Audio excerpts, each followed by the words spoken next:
Nutella fans of the world, let's get naughty. Today I've got a fabulous baked treat you're going to absolutely flip over. It's rich, it's dark, it's absolutely devastatingly naughty and very, very bad for you, but I guarantee you're going to love every bit. Let's make these beautiful ultimate Nutella brownies on the One Pot Chef.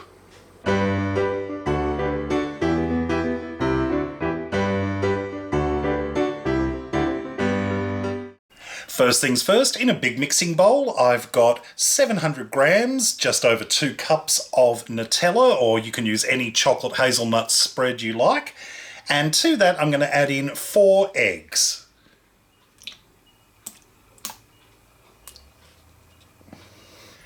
And we're just going to beat these two together with the hand mixer until everything is mixed together and smooth.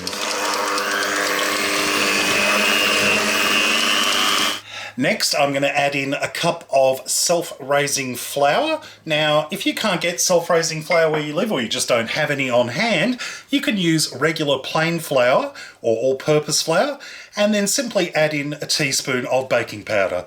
And all we're going to do is just carefully fold the flour into the Nutella mixture. Now, by folding, I mean just scraping to the bottom, lifting it over the top, gently does it until it's all mixed in. To give our brownies some crunch, I'm going to add in 3/4 cup of chopped nuts. I'm using walnuts today. And to add a bit of a contrast to the sweet creaminess of the Nutella, I'm going to add in some dark semi-sweet chocolate. I'm putting in 200 gram block, which I've just roughly chopped up. Now, this chocolate isn't as sweet as the Nutella. It's got a slight bitterness to it, but it's got that lovely intense cocoa flavour. And in these chunks, we're going to have these lovely little nuggets of dark chocolatey goodness all through the brownies. And again, we're just going to fold these into the mixture until it's all combined. And that's our brownie batter done. Next, I have a 20 centimetre or 8-inch square cake pan, which I've lightly greased with some spray-on oil, and I've lined it with some non-stick baking paper with a bit of overhang on 2 sides. That way it's easier to lift the brownies out when they're baked. And all we need to do is transfer our brownie batter into the prepared pan.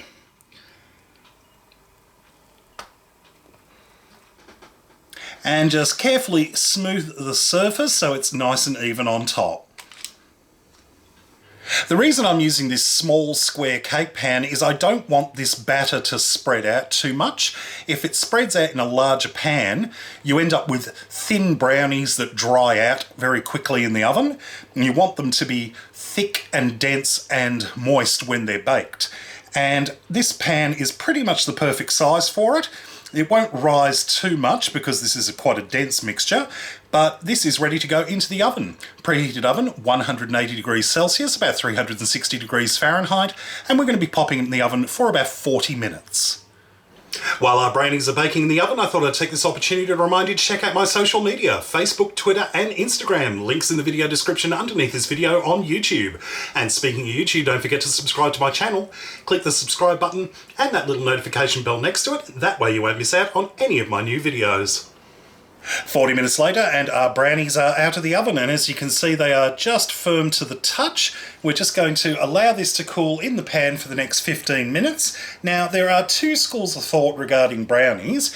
If you're planning on eating them all immediately, and I don't mean necessarily you yourself eating them all by yourself, although I'm not judging, but if you're, say, making this for a party and you're planning to eat them immediately, you just allow them to cool in the pan and then cut them up and serve.